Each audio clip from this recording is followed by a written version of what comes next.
Hello guys, কেমন আছো তোমরা? আশা করি ভালো আছো। তো আজকে হচ্ছে নীল পুজো, মন্দিরও আজকে অনেক লাইন পড়েছে। তা আমাদের বাড়ির লোক সবাই সন্ধ্যেবেলা পুজো দিতে আসবে। এখন আমি খেজুর নিতে এসেছিলাম, খেজুর নিয়ে বাড়ি যাচ্ছি।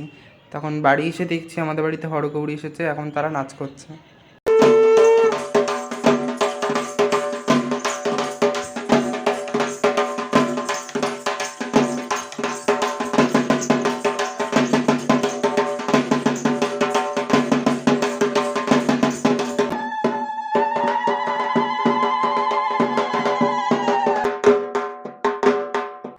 এখন স্নান করে উঠে মালা গাচ্ছি। এবছর আকন্দ ফুল পাইনি, তাই বেলপাতার মালা গেঁথেছি।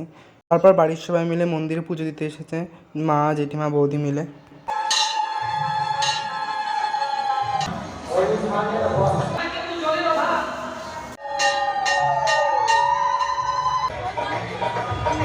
আমাদের পুজো দেওয়া হয়ে গেছে, এখন আমরা বাড়ি যাচ্ছি। তো আজকে মিনি ব্লগটুকু ভালো লাগলে লাইক করো।